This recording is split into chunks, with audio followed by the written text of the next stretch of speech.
Incredible! This is The Grove Podcast. Hello, my name is Tabs and welcome to episode 144 of The Grove Podcast. Thank you for listening and I hope you're all sort of doing very well. Well, that was easy, wasn't it? And look, I'm sure in our Wolves preview pod, we said that Wolves were a good side.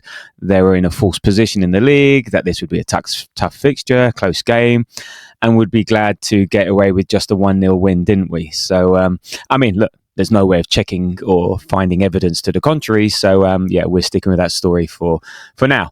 Now, I've seen many posts online saying we should never talk about this game again. And joining me today is someone who posted such sentiments. Ian, aka Ask Cannon Picks, how are you today? And what are we going to talk about instead then? Yeah, I did say that and then realised I'd come on a pod and do exactly that. I'm good, thank you very much. I think we should talk about the role of the internet in modern day society, or, you know, we can talk about some novels, just anything apart from that game last night. Yeah, unfortunately that's not my forte, and also we wouldn't be here if it wasn't for the internet and modern day technology. Yes. So it's full circle. No, here we are anyway. Look, and also if you're watching on YouTube, Ian and I are embracing the spirit of the season, a bit like Wolves. Yes, you with your Gunners and a bruised banana Christmas jumper, and me with my Arsenal Christmas jumper. And as I said, we're embracing the spirit of the season. I said, just like Wolves did last night with their 2 own goals. And I do want to check, you know, and can you clarify? We did win last night, didn't we? Yes, yeah? We did. Thankfully, we did. Yeah, it's because if you look at a lot of the reaction online and around the ground yesterday and stuff, you know, yeah, you wouldn't know it. You think we maybe lost or we drew, but yeah, you're right. We did win, and we will talk about that. Yes, we will. I will force you to have some opinions and talk about it, Ian, because I've got plenty. And yeah, looking back at that Wolves game, we'll have your 3-word reviews, and we got quite a few from yesterday, all with very similar sentiments. And then we'll look ahead to another Saturday 8 p.m. kickoff. Yeah, something the fans love when you're travelling, as we take on Everton away in their bright, shiny new stadium. Before we get on with that, as always, if you can give us a follow, a subscribe, a nice little rating. You know, it's Christmas. Be generous with your 5-star ratings on the podcast apps. Leave us a comment. You know, get in touch. Let us know what you thought about the game, etc., on the usual podcast apps, but also on the various socials at the Grove AFC. That would be very nice to hear from you. Anyway, enough of that. As we did confirm, Arsenal 2, Wolves 1. Yeah. What was your highlight and low light from that game? Well, I'm going to pick the very, very low hanging fruit of the winner. Okay. Has been my highlight, and the heart attack, because you wouldn't have seen this now. You've probably seen it since, but for about 10 seconds. So basically what happened was the ball swung in and we score, and everybody in the world, including me, thinks it's a Jesus header. Yeah. And Jesus runs off. You watch this again, Jesus runs off and all the players run towards him, and he's kind of saying to them, no. He was obviously saying, no, I didn't head it, like it was no goal, but I don't know why my mind went there, but I thought he was saying, no, I was offside. That's just where my brain went to. Oh, wow. So I couldn't even celebrate. I was like, why is he saying no? Like, I just thought he knew something, but he was actually just talking about the fact that he didn't score it. But yeah, that's my very low hanging fruit highlight. My low light, I leave the low hanging fruit in that regard to you. I'll go with the Ben White injury. I was gutted for him because he's come back and played really well, re-established himself, and by the way his hand went down to his hamstring, that's at least a few weeks, I think, that we won't have him. So. Yeah, that is unfortunate. I think it's like a continuation of our 1-in, 1-out policy that we seem to have at Arsenal. Yeah, it's that typical, you know, no one's around him, sits on the floor looking forlorn, and it's like, oh, great, you know, what's up now, Benny? And look, Arteta went on to say after the game, you know, obviously he hasn't played a lot of minutes because of previous knee issues that he had. Then the moment he had to start to get some momentum, he had to play a lot because we didn't have any other solution. we had to even risk Willow today, because probably it wasn't the best call to play 90 minutes because we were buying tickets for another injury, but we don't have anyone else. And yeah, it's bad news for sure. So it's just the way it seems to be going at Arsenal. It's not just the injuries, it's the cumulative injuries and knock-on effect of that is that then players potentially play more than they have to. They maybe get risked, and it's just very unfortunate, very, very annoying. I'll start with my highlight. I don't know, maybe the pre-match pizza that I had at the Emirates, which are actually surprisingly very good and tasty. I was quite impressed. My son put me onto those, and I was a bit skeptical, but actually they're pretty nice. But no, I guess, I mean, you went for the winner. I sort of went for the first goal, and it was sort of a bit odd. It was hard to celebrate with full gusto because you're sort of annoyed at the performance, but you're obviously still pleased that you score, and it's sort of more relief. It's more about time. Don't really care how they go in, and especially the winner. I don't know, but maybe then I was thinking upon reflection this morning, out on my morning run as I do, and I feel that's a bit of a dumb response. Sort of feeling embarrassed to win, feeling embarrassed to score. Look, if others want to feel like that, fine. But yeah, I think last minute winners especially should be hugely joyous occasions. And look, we've experienced it last week, so far, far better than the alternative. And, we all remember how we felt last week when Buendia scored, for Villa. So as much as everyone was angry at the performance, frustrated, disappointed, we should actually be happy and take as much joy from that winner as possible, irrespective of these circumstances or position. And if you look back at any championship winning team, and we hope this is what this Arsenal team is. Every league winning team has a performance like this or a result like this where they just play awful but get the 3 points, just get the job done. So. Yeah, I was going to mention this at the end, but as soon as you brought that up, I'll mention it. I'll mention it now. It's like, and again on the socials, like that's not what champions do. Like it's so embarrassing. And I guess it's a bit of baiting and stuff like that. And some of them are Arsenal fans, and some of them are opposition fans. And you sort of looked up. And last year, Liverpool beat Southampton 3-2. Okay, granted it was away, but it relied on a Mo Salah penalty, like in the late in the game, in the 85th minute or something like that. And it's sort of like, and he goes off running, taking his shirt off and celebrating. It's like, so that's Liverpool struggling to beat one of the worst team last year in the Premiership, which I think was also a controversial penalty. And so it shows even poor teams, they can give the top teams a hard game, and sometimes you just need things to go your way. So it is par for the course. You got to have all teams that win leagues have a bit of luck. Is it luck? Is it because of our pressure? Because those own goals. It's not like the Wolves players just turned around and booted the ball into their own net. They were both under pressure, like a cracking cross by both by Saka, a cracking corner that actually, had it not hit Johnson, Timber was there to nod it in, and another great cross. So. Yeah, I admit there's a bit of luck, but a goal's a goal, and a win's a win. And yeah, look, we'll get into that. But we shouldn't feel embarrassed, and we should enjoy it, even though there are sort of some underlying problems potentially with how we performed. So that was my highlight. Somehow, my low light. The whole game, I'd suggest, other than, of course, what I've just contradicted myself, what I said.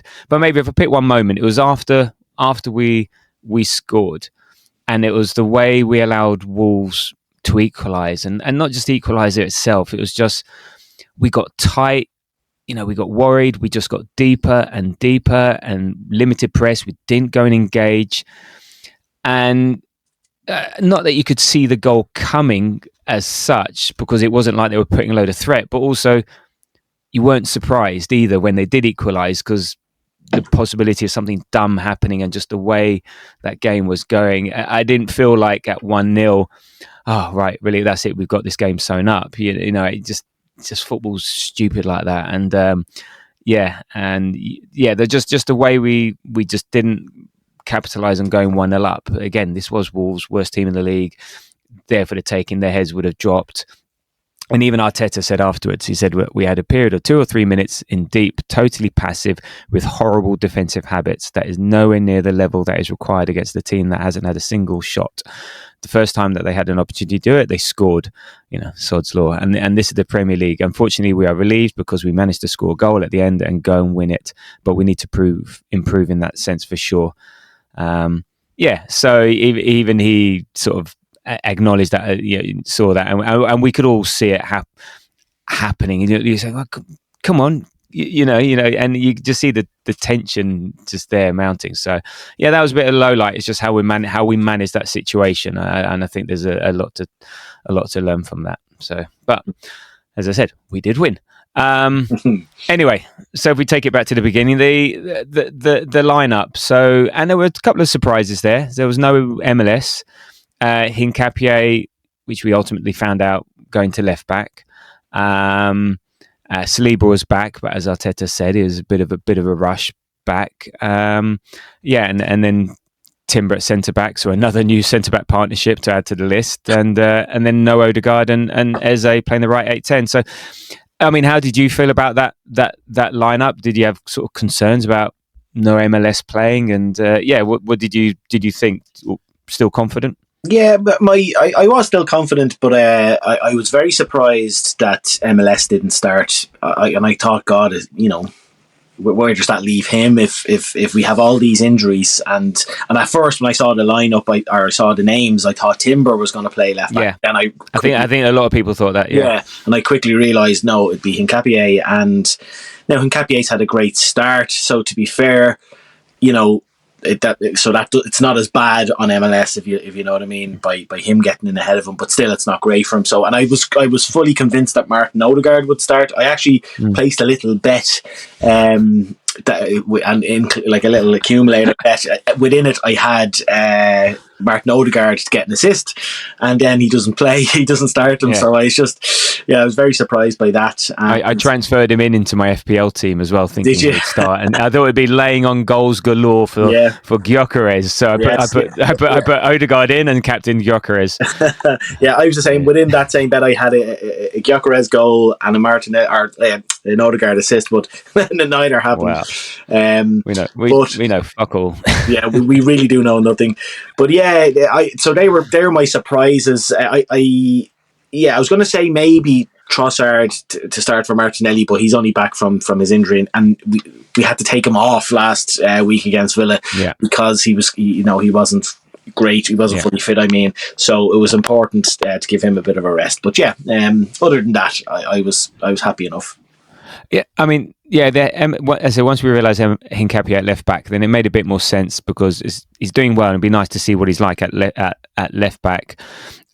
He's meant to be pretty good. He's meant to be a bit of a bombing left back. So I think fine. Had it been Timber there, then I would have been worried because you think, really, what's that saying about MLS against Wolves and stuff like that? So it wasn't that. So again, it's fine. And look, and ultimately, White came off after 31 minutes. MLS came on, and actually we looked quite good with him on. I think we actually improved when he came on. What did you make of us needing a goal, and he didn't bring Madueke on considering his performance midweek? Now I know it was probably a personnel situation. He wasn't going to take off Saka, of course, and thank God he didn't because he set up the winner. But at the time when it was 0-0, I thought Madueke was a shoe-in to come on. Well, I'm actually surprised he didn't start it because I against low blocks, Martinelli just doesn't do it for me. He likes to space in behind. I haven't, correct me if I'm wrong, but I haven't seen him do well against low blocks, and we just knew what Wolves were going to do. So I'm surprised actually he didn't start off the left, or even Eze off the left.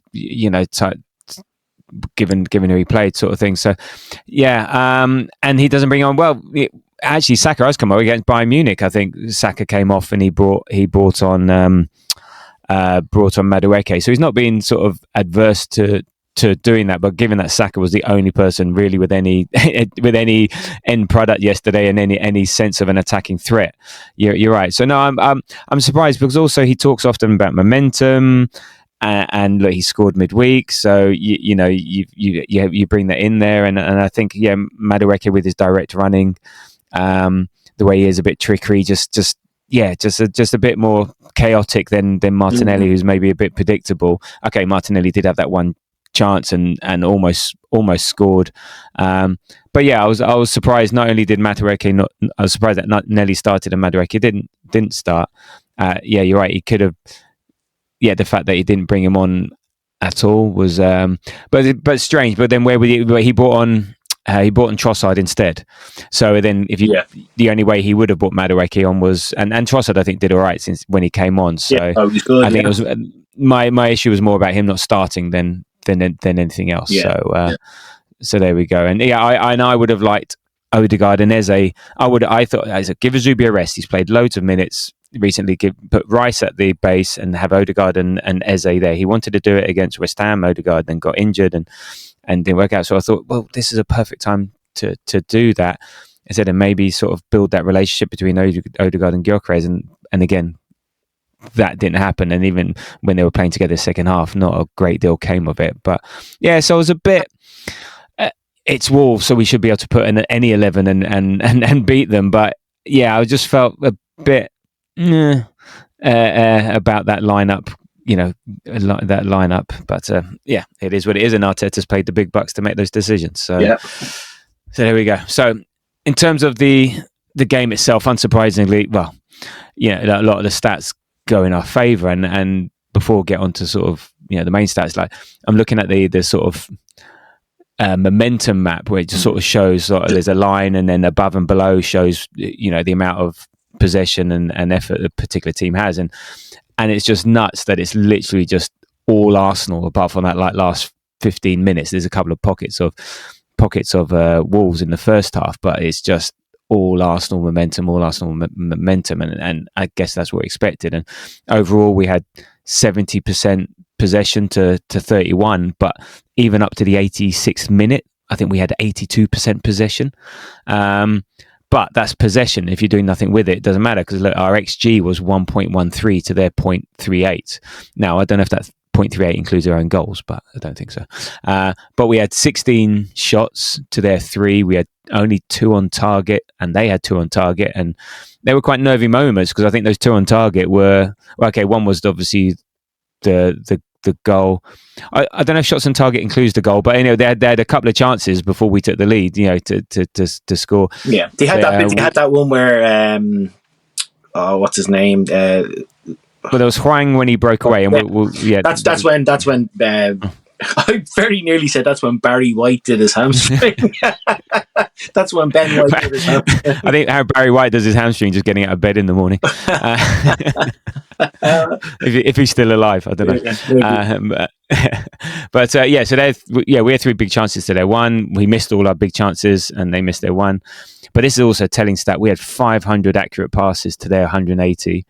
That's a sort of nuts sort of stats, and they just it was total sort of passive domination, shall we say. We weren't really threatening much, but so what was your overall thoughts on the game? What were your overall thoughts on the performance? How it panned out? How do you feel about that in general? I'll be honest, I was a little bit worried about the performance and some performances of late. Like we were with very low intensity. Like we're known as a really good pressing team, and having high intensity and kind of really putting opposition under pressure.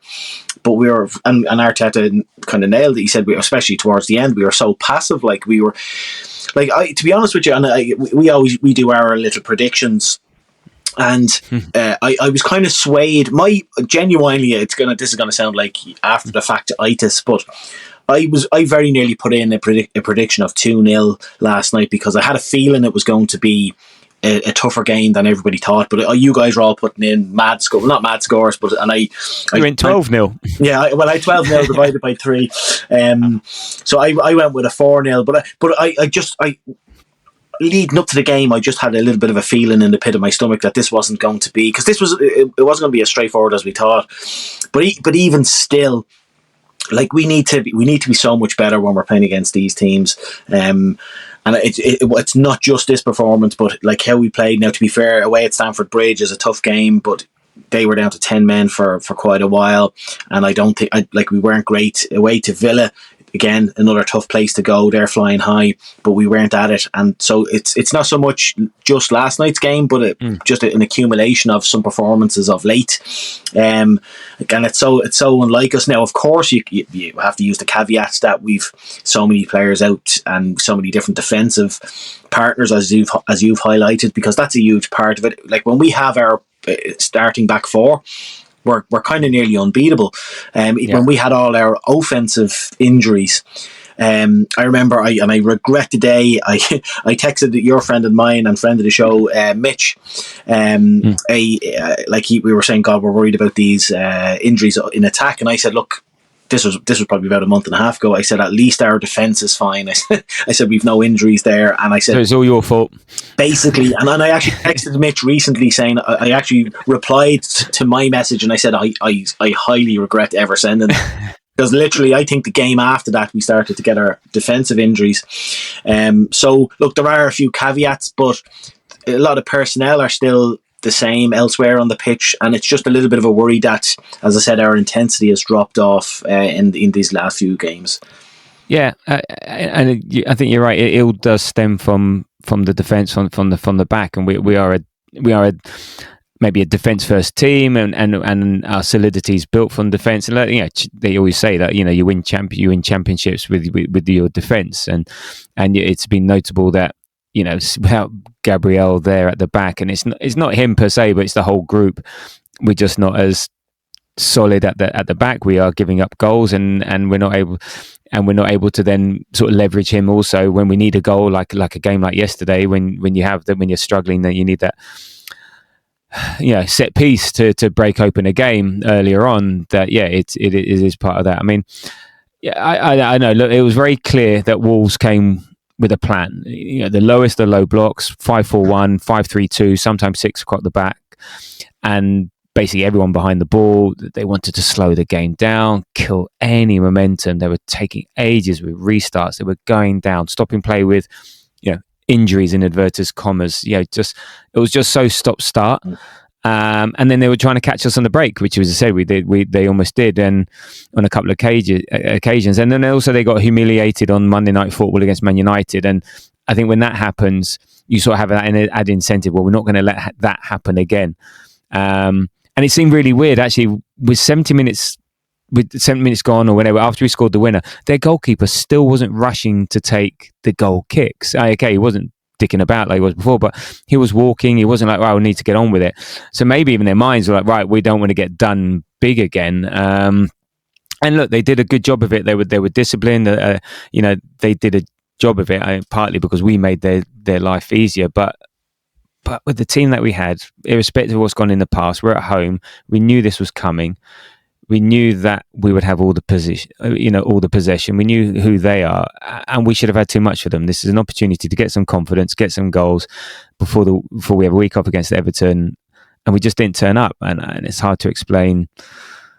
Explain why. And I've never felt a more expectant crowd. I mean, did you speak to anyone that didn't do anything other than 3, 4, 5-0? Yeah, the lowest prediction I saw from anybody was 3-0, So that's where our confidence levels were, and look, maybe we should. The thing is, there's just, even though Wolves obviously are on course for being the worst Premier League team ever, I think you've made a good point, actually, that after the mistakes that they made against Man United, and that's embarrassing when that kind of stuff happens, because the whole Man United. Yeah, because it was Man United first and foremost, and the world saw that game. It was live on TV, so there is an element of guys, we have to be so much better from a Wolves perspective. That's what they'd been saying, and also the commentator made an interesting point last night.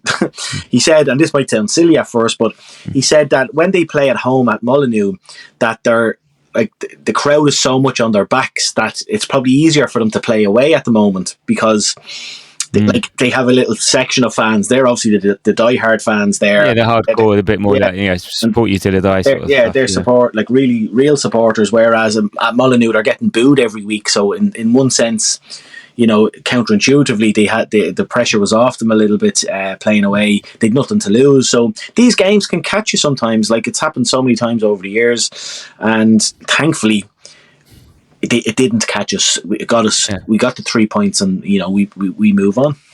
Yeah, no, and that is an interesting point. Again, away from home. At home, you have a bit more of an incentive to come out and you play out against us. 9 times out of 10 we'll exploit that space and we'll kill you. So you're right. I think it's easier to go away from home, set yourself up to be solid defensively, to be difficult. And look, that is our kryptonite. No matter how many players we've got, how many good players we've got, and if they're not on form, if we're not firing, then it was like shaping up to be like Everton last year, just nothing there.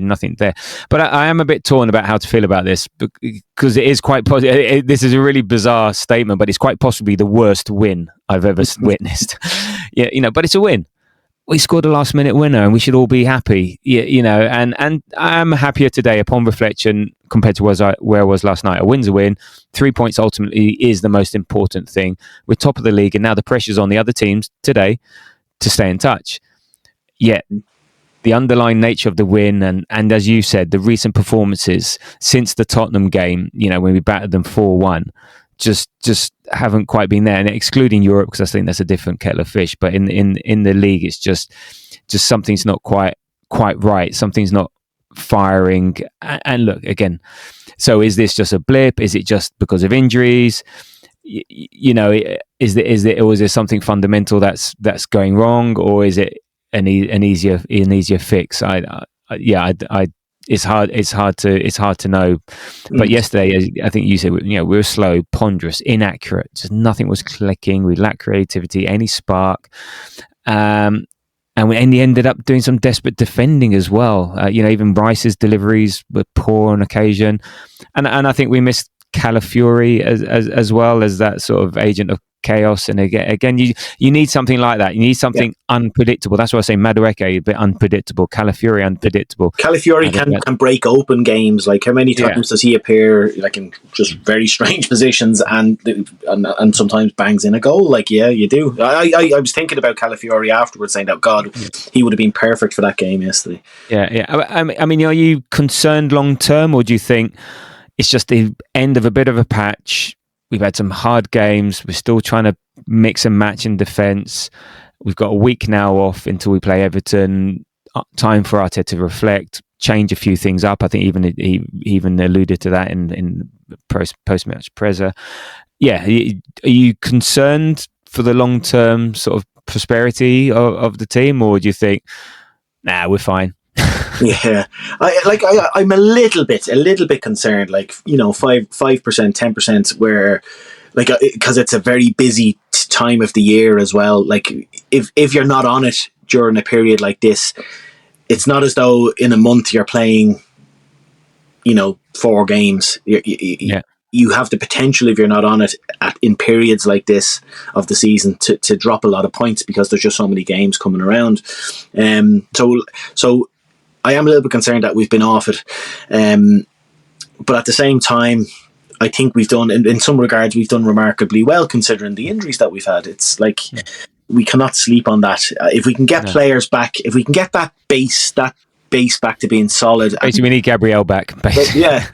To be fair, I know we shouldn't, go on about one player so much, in terms of their importance. But you're right. Like, he's a huge part of who we are, of our identity, our tenacity, and our. Just the passion he has on the pitch. I mean, and these intangible things. I mean, he's a bloody good player as well. Yeah, but just that something extra, that's something there we seem to be lacking that. Yeah, Hincapié is trying to do his best, but and Hincapié's done really well. But it's just. It's just what Gabriel brings to us. It takes us to the next level by far. Yeah. And if we if you get him back recently, did I read right that I think there was a video as well that he was, I don't know if he was playing five-side, but apparently... no, God, yeah, he was just, I think, I heard about it. Oh, no, I heard about it again. He's watching mates playing five-a-side, and then someone did a bad tackle, and he sort of got a bit aggro about it. But it's sort of like, well, whatever. Yeah. So it's non-news. It's just people argue about a stupid tackle in a pointless game, sort of thing. Yeah, so, when I first read it, I honestly thought that he was playing in the game. I was like, what the hell is going on? Can you imagine? Him out injured for Arsenal and playing 5 and 6-a-side, and somebody breaks his ankle. But yeah, like if we could just get that back, I'll be much more comfortable. When I say that, I mean that solid back four. But it just seems as though, as you said, it's 1 in, 1 out policy at the moment, and it's just so frustrating when you see all the other teams have no issues whatsoever, and you're just like, will you just give us even 4 months of a season, 5 months where we have our first team available? What is our first team? Well, have we played? Our first 15 players, then our first 15, 16 players available, you know?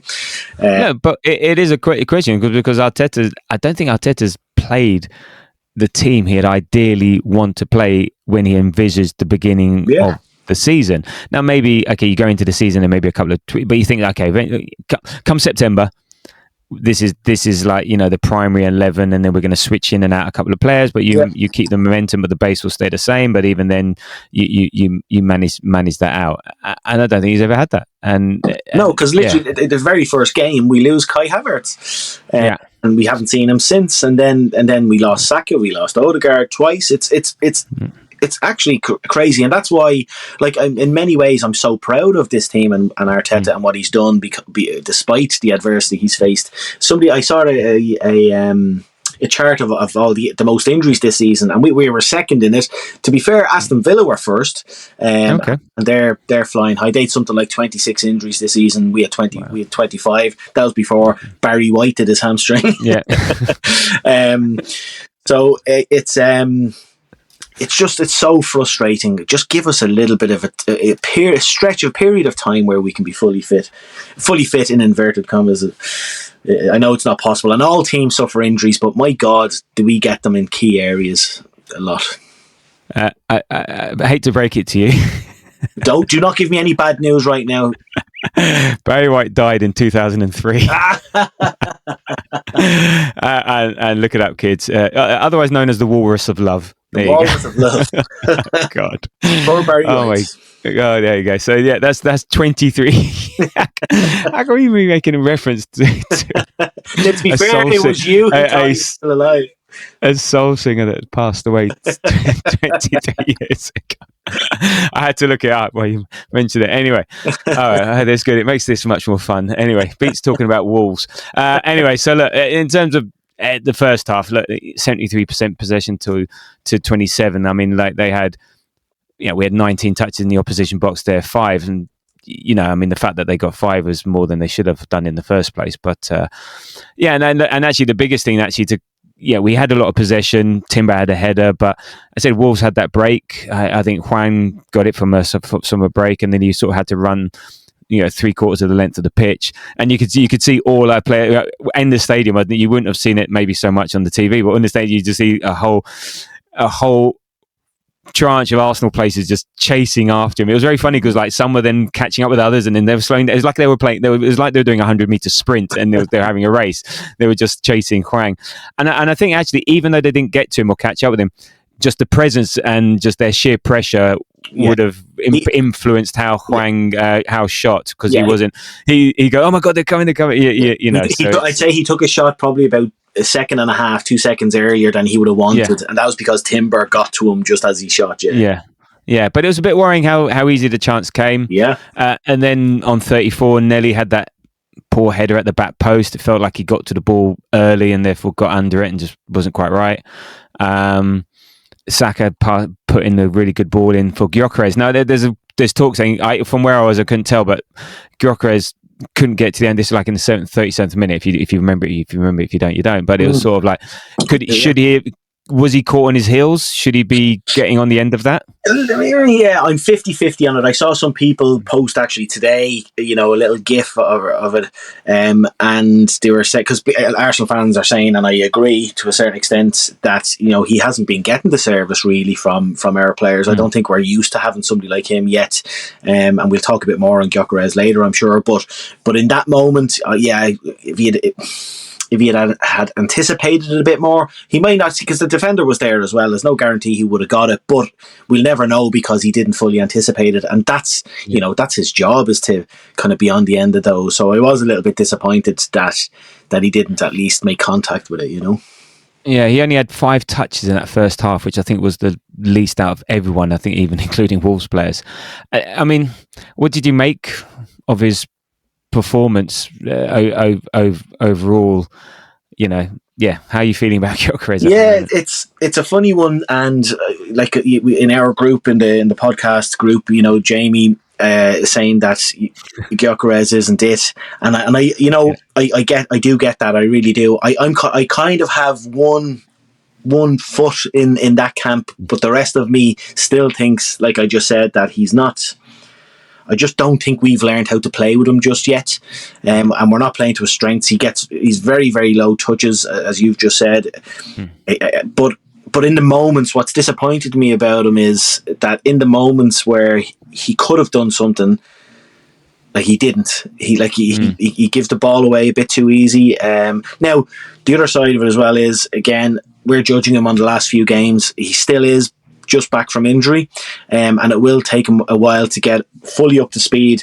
Now, I know some people probably listening to this, including Jamie, maybe saying but they're training midweek, and but match game sharpness is different to training sharpness, and so I am worried. I'd like to see how he is in another few games if he's still performing like this, and we're starting to give him a bit of service. I'll be very worried. But at the moment, he hasn't set the place on fire. But then again, there's been some games where he's been very, very good. Just not lately. He has put in some good performances where he can show what he can do. It's just lately he hasn't. Since he's come back. Like Newcastle and Burnley of note. Maybe he's one of these guys, takes a couple of games just to get going. I think Sol Campbell was sort of very renowned for that. Just some players just take a while. They're a bit of a diesel engine type stuff. I mean, the one moment he did have was, I think, in the 75th minute when he sort of forced a smart save. When he did what we expected from him, held it up, swiveled, shot across goal. Maybe was it a save or a shot across goal? And Saka was just he nearly too late to get to it. Just nearly and couldn't quite get to it. There was a moment as well. I don't know if you remember this. It's kind of an innocuous moment, but like such kind of out of the game was he that at one point in the second half the ball was played up to him and he kind of got to it. This would have been just in front of Arteta and the technical area. Yeah. And he got in front of his defender and he held the ball off and he held the ball and then he knocked it off to an Arsenal player. And the crowd kind of let out a big huge cheer, and it was a cheer of encouragement. It was a nice moment. Not sarcasm. Hey. But the fact that got a big huge cheer stood out to me because that was just a normal piece of play. It was because the crowd had recognised he just wasn't in the game, and so such low was the bar for his performance. It's a shame. He seems to be just lacking in confidence. Just needs something to go his way. Yeah, and even Arteta said, Arteta on whether Gyökeres needs to do more, or if the team needs to do more for Gyökeres. He said it's a collaboration between the two. He was in a lot of really good positions, and the ball didn't get into the area quick enough, sharp enough, or just with the position that is required for a 9 to score the goal. But his work ethic and intentions were there, and we need to keep insisting. So, and look, okay, Jesus is coming back. Is still not ready to start games. Our options are limited. So I think we will stick with him, and we just hope he comes good. But so that was the first half. Second half, it can't be any worse. We all think, Arteta's going to get into the boys. We're going to pick it up. We're going to get that early goal, and we're just going to rock this, and we're going to get that 3-4-0. And not a lot changed. and I've just noticed the XG for Wolves in the second half was 0.09. yeah, that's not great at all. And we sort of stepped up a bit. We had 10 shots, 2 on target.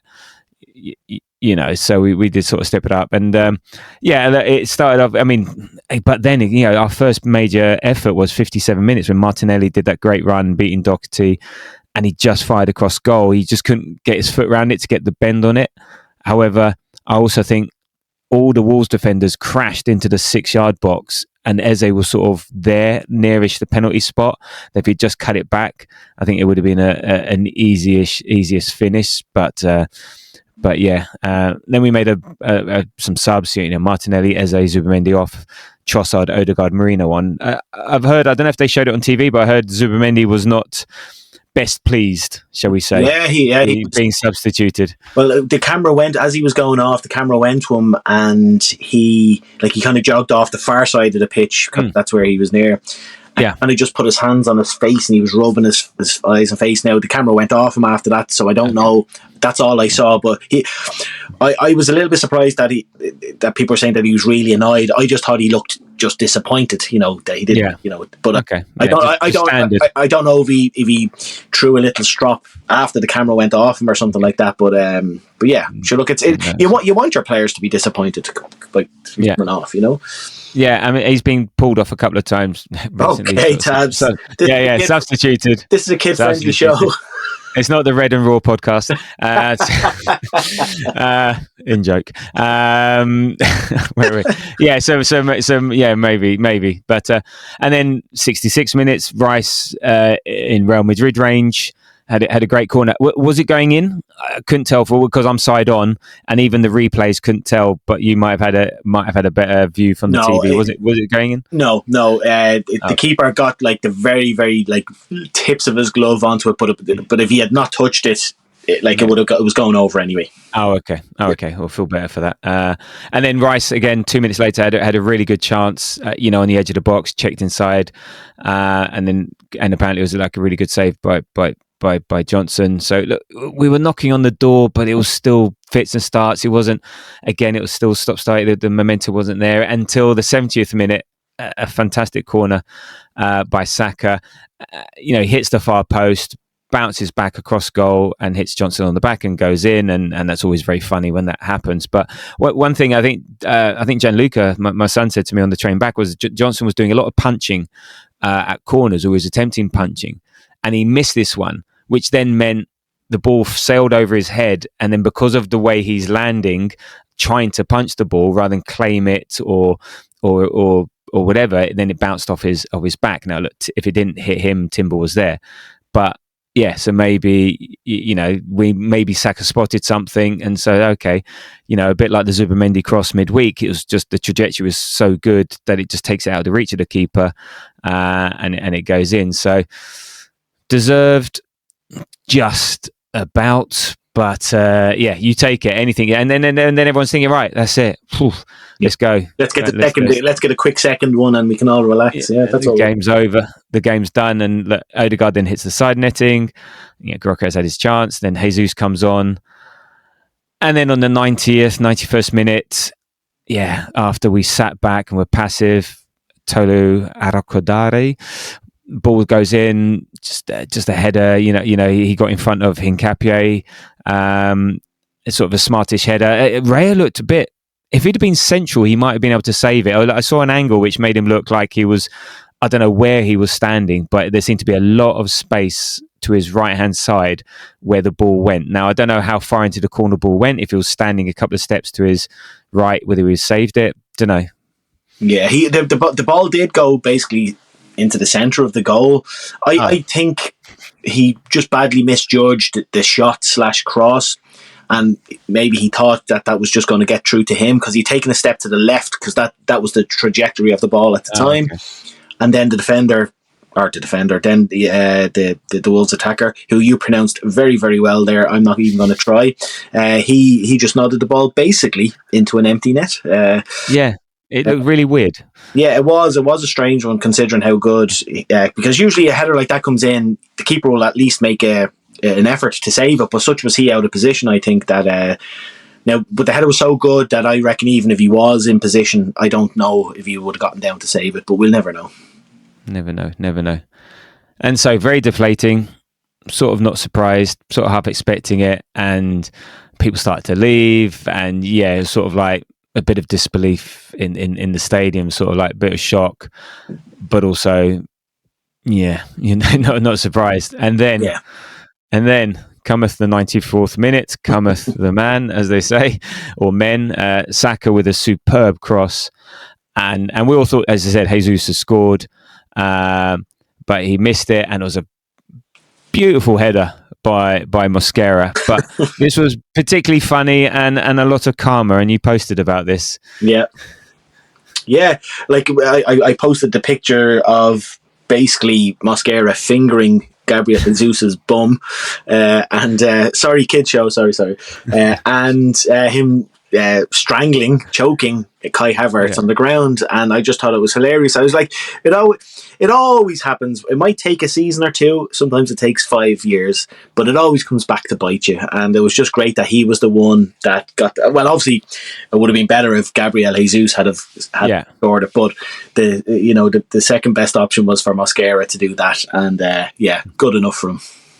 Yeah, and it was sort of it was again wild yet muted celebrations. So if there is such a thing, so I guess half the crowd were going wild and half were sort of muted. I couldn't describe my celebrations. I got out and I was like really happy. I was like, but I didn't make a noise. It was very, very, very, very, very bizarre sort of celebration. That's a huge sign of relief. That's just you stand up and you just I was the same. I was at home. And when the Wolves goal went in, I just thought, oh my God, we're not going to drop points at home to the bottom team. And I was so deflated that when our same thing, our goal went in, I put my hands in the air. I was just literally sitting there with my hands in the air. I didn't open my mouth because I didn't know what to make of it. And look, we got out of jail, and we'll take it. We did, indeed, we'll take it, So there we go. I think there was a moment, 97th minute, we thought Jesus was going to do another Man United moment and score on the break, but didn't quite come off tame shot. And so Wolves' hat-trick of goals led to a 2-1 loss, which is bizarre. Own goals is now in our top 10 of goal scorers this season so far. And it's the first time we've ever won a game in the league, having conceded a goal, we're not seeing one of our own players find the back of the net. So there you go. So there you go. And it's a bit. I wrote down a question sort of here, and it would be interesting to get your view, just around the emotional reaction or just the emotion of this season, how we're playing. It feels like we're being crippled by our huge desire to win. We sort of know our moment is now, and sometimes people rise to that. Some people get but I don't know. We've seen something. Are we getting too tense? Do we want it too much? It feels like every game is a huge game. Every moment is huge. The platoon style-esque fallout after Buendia scoring last week, where all the players are there, and it's like one game out of 30, 38. There's a long way to go. And we don't seem to be playing with the freedom like we do in the Champions League. Like, the fans are tense. We want it as much and stuff like that, but we can't control everything. So, don't know. How do you have any feeling on that on the emotional side of how we're playing? Do you think it's restricting us? We sort of don't know. It just feels like I think there is an element of truth to that. Like, we all know it takes incredible physical.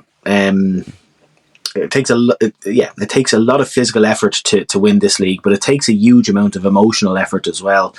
And it's something that Pep has said recently, and I know he said it for exactly this moment. He said that we'll be there, towards the end of the season. We know what it takes to win this title. We've done it many times before, and that stuck with me. And I know it's mind games, but he's right. Their players have the backup of knowing number one how to do this, and number two knowing how to feel while you're doing this, where our players have been so close a few times that it's going to be really tough for them mentally to do it. So it's a slight concern that I have that the players could wilt amidst this run-in. Well, not that we're at the run-in stage yet, but Arteta has. I think if you could pick a manager to, apart from Pep himself, to guide players through that emotional roller coaster, it would be Mikel Arteta, because remember he was there. I know he hasn't won it with Arsenal, but he was part of a few Man City winning teams, league winning teams. So he knows what it takes. So yeah, do we want it too much? Maybe, but if we can get our handle on our emotions, I think we'll be a lot better off. Help. Yeah, do we want it too much? It's a funny way of saying it, but no, we really want it, and he said maybe because we haven't done there, we've been so close. It's just there, it's in touching distance, and there's that should. There's no such thing as should in a way, but also we should in a way. So being contradictory. So yeah, it's a tough one to handle, and I think you need to be able to breathe a little bit and just be able to relax and take some of the punches and say, okay, fine, that's just one thing, we'll get up again. And it's just interesting, because I just feel like the combination of the fans and the players, it just builds a certain tension, and we need that release sometimes, so we need to go and just spank someone away comfortably and just get those sort of good vibes back. So let's see. And then in terms of luck, as you said, look, every team has a bit of luck. We just hopefully not. We just don't want to be relying on luck to get us through.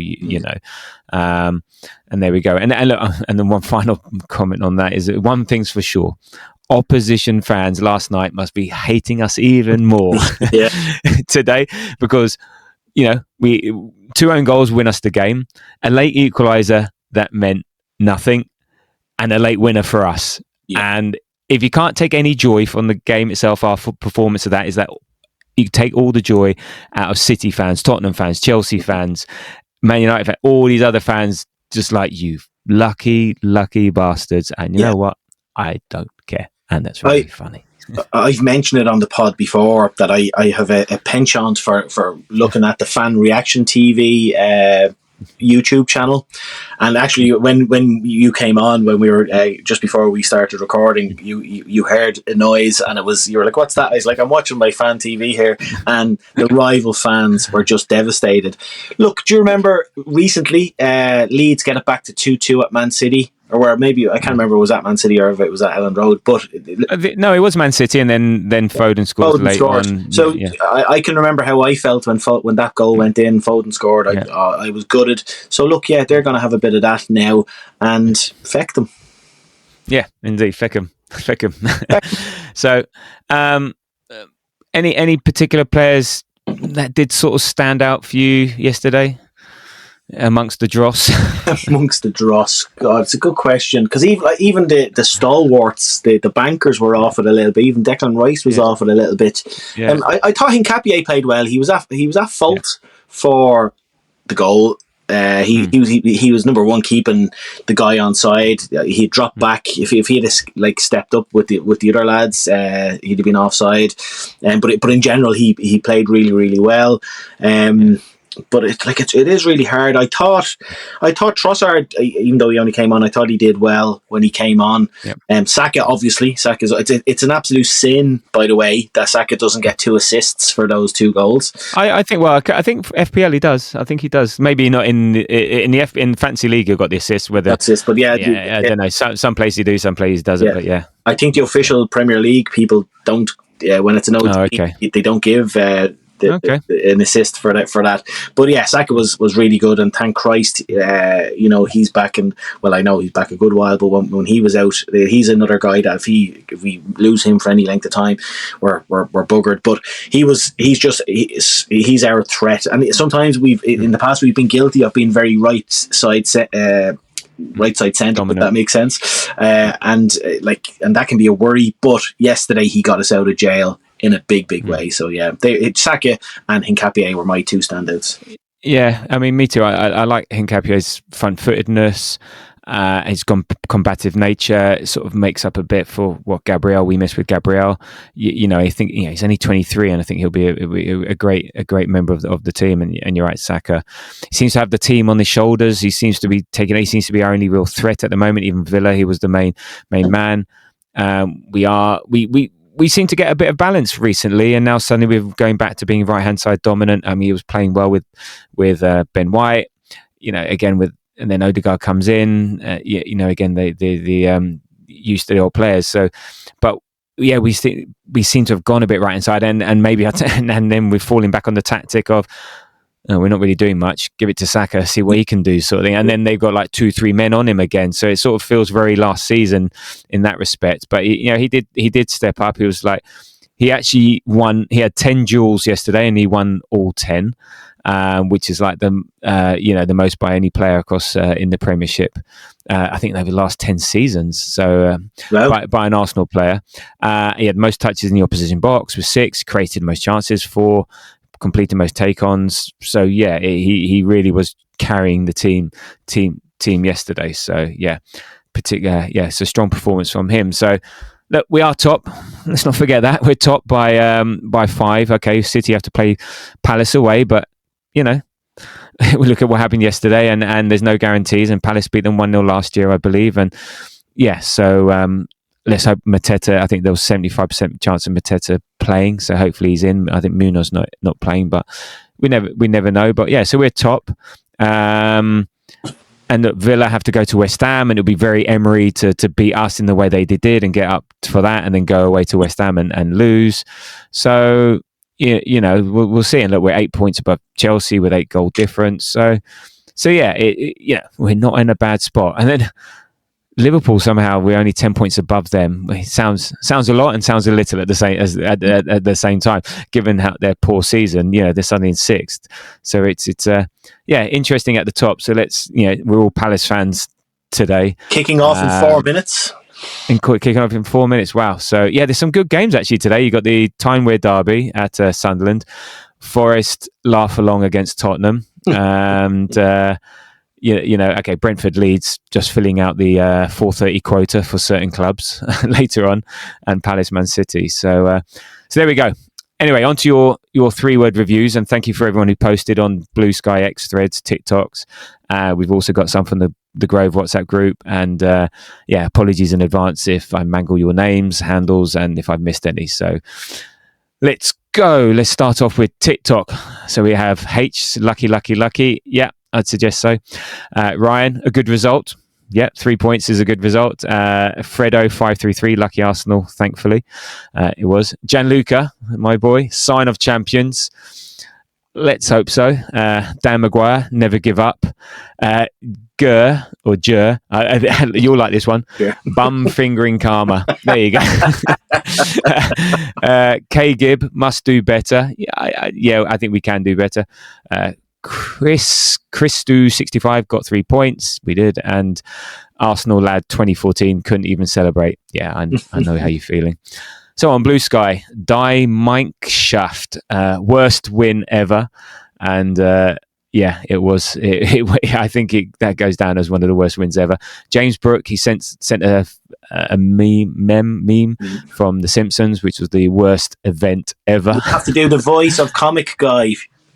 That's the one. I didn't know who he was. I'm not the biggest Simpson. Well, there we go. Worst event ever. Mr. C, the Gooner, almost blew it. We certainly did. Mason Bates, Welp, that's over. Yeah, thankfully. Sid Silk, finding a way. We did. Green Tony, I think this sums it up perfectly. Huffed and puffed. Stu, boring Arsenal. It wasn't the most interesting. I think I posted at half-time a sleep emoji. And TDB 1726, I don't know if that's a bot or not, but own goal gifts. Onto Threads. To start off with you, I think you got this one wrong, but you said thank fucking Christ. and before I knew it was an own goal, I said shouldn't that be thank fucking Jesus? But either one, let's thank all the deities. Yeah, all of them. All of them. Sam 13 Jaws, real fucking painful. It was. Nicky Gooner 08, Jesus saves us. He was part of it, but yes. Chris Tyler 55, 3 points. Next. Yeah, I like that one. Take it. CB Wilson 25, just good enough. It was just about. 3 to the 4th. Wolves score thrice, correct, and still get on the losing side. I can't pronounce this one. Narkovitz, glad that's over. I think we all were. Groovy Cathers too. Jesus has risen. He did. And just in time for Christmas. Matt James Mullins, what was needed? I'm not sure I get that one, but I think maybe referencing the 3 points. T-Cat 3 Juice. I like this. It's all good. It's fine. Yeah. Yep. Fogging standards. We will improve. Longo _ Don. Flat, boring, lucky. Say how it is. Nick AFC 14, our worst performance. Correct. Duncan Horford, we were awful. Correct. Deschamps Gill, oh my God. Yeah, all of that. Strauss stuff, painful to watch. It was indeed. Grams by Stephen, only Wolves goals. Yep. And Flood Colm, horrible 3 points. It was, but it's 3 points. And then Liam Watts, lucky fuckers. And that's on X. Thank you, Liam. Right, on to the Grove WhatsApp. Alex Monroe, fucking hell, lads. Normie, my aorta hurts. Not a particular part of his heart, so not his whole heart, just a particular part hurts. Tarry, we are shite. I think that's a bit extreme, yeah, but there you go. Everyone has their opinions. Sasha, Dubai is calling. I wonder if we can get there next week. Alex Monroe again, performance of champions. Darwit, very undeserved win. I don't know. I don't think Wolves actually did anything to deserve a win, but yeah, Whale. I think he's been sarcastic here because I know Whale. We are unstoppable. Matt Stacey, 3 chunky points. Shanice, very, very lucky. Moz, we need Jesus. Yes, we do. Kusiva of this parish. I'll take it. Yeah, we got no choice. And the Leech, wins are wins, and Alan, not good enough. Well, yeah, I guess we should do better, but a win's a win. So thank you for sending those in. And look, it pretty much, I think all of that sums up how we're all feeling as Arsenal fans across the board on that result and performance. And look, if you have any more, then please post them in the show comments on YouTube, Spotify, Apple, or on our socials, or wherever you watch, listen, and follow. So thank you for that. And for a game that we didn't want to talk about, we've been going for 61 minutes. that's pretty good going. But hopefully you've only gone 15 minutes out of speaking about the effect of the internet on modern society. So yeah, well. There we go. But look, I think it's worth talking about. I think there's a lot of discussion points. But as we said, we got the win and we move on. And we move on next week to Everton, which is a week away. And we will do a quick preview of that, you know, even though it's a week away, and we might do another one later on towards the end of the week. So 8 o'clock next Saturday, we play them in their new Hill Dickinson Stadium. So it'll be a new interesting dynamic. Not sure we ever liked fully going to Goodison Park. I mean, we have had a mixed record there, and since 2020, lost 3 times, won twice, drew 1. But this will be different. And, you know, as Arteta said, what we have to do now is reset, give them 2 days that they can decompress a little. Yes, just relax. And then we have a long week that we can prepare I think when we have time to prepare, I think we do pretty well. So look, when we don't train, there are things that slowly deteriorate, and certain habits start to deteriorate because you don't train them and use the opportunity to do so. Give it will everybody a boost, because we know that the Christmas period is often seen as a season defining, and we want to be on top of it indeed. So look, what are you looking forward to and not looking forward to as far as Everton away is concerned? I'm looking forward to getting our first win in the Hill Dickinson Stadium. I was listening to another podcast, and apparently in media circles, you're not allowed to refer to it as the Hill Dickinson Stadium. It has to be Hill Dickinson Stadium, which is a bit wanky. So what are you looking forward to when we take on Everton at the Hill Dickinson Stadium? I'm looking forward to just getting our first win there. Hopefully a better performance as well. I haven't said that, but I've kind of have. I'm watching that game next week with one eye closed, because it's, as you said, it's not been a great. I know it's not the same stadium, but Everton away hasn't been a great fixture for us. So yeah, I'm looking forward to hopefully putting that right. What am I not looking forward to? I say this far too often, but I'm not looking forward to the potential of getting any more injuries, because I'm just bloody sick of them. So hopefully that doesn't happen. No, indeed. So I'm looking forward to someone whose initials are not OG scoring. So, and yeah, just a better performance. Again, maybe against a team that comes out a bit, that won't sit in a low block, that won't sit back. So more of an attacking threat, but also ones that gives us space. And I just don't want any more away day woes. You know, we got to go there, get the 3 points, as Arteta said, coming to Christmas period will set us up nicely. And it'll be interesting. So how do you think? I mean, we got a week to go. Any thoughts on potential lineup, or are we just too far away to even think about that? Who's fit, who's available, see what happens? Or it's going to be what sort of what would you be your key people that you'd want to see playing? Well, inevitably we're going to lose about 4 players who got injured in training, so we'll have Marley Salmon starting at centre half. Hopefully, I'm wondering is there any hope of the likes of? Is it too early for Gabriella? If I had a magic wand, I would get Big G back, obviously. I'd love Kai Havertz to come back. Of course, I know he wouldn't start or anything like that, but I just loved that'd be just a big boost to have him back in the squad. So that's who I'd love to get back. But when you've got so many injuries, sometimes the team picks itself, and you'll probably more than likely, if nobody else comes back, you will have. Well, Calafiori will definitely be back because he was a big miss, I think, yesterday. Because he didn't play obviously because he was suspended. So I think we'll see Calafiori left back. We'll have Timber back at right back, and Hincapié and Saliba in defence. Zubi will be back. Rice will be back. Will play, and Saka will play. Then it's just kind of a toss up on the left hand side. I think Trossard will start, and I think he'll give Big Yok another go at it. Yeah. Am I missing one? Was that 10 or 11? Well, Raya obviously in goal. I can't remember. Yeah. No, it'd be. Don't know. It's hard to know. It's but it's again. This is part of that question about what is our best 11. What's our? I think like nine out of the 11 you can sort of pick quite easily. Question marks over Odegaard, Eze, and left wing and centre forward potentially. But I think with the week off we go big and strong. I think Odegaard will play. I think again Eze is another one. Is a bit flattering to deceive a bit. Great performance against Tottenham, but moments.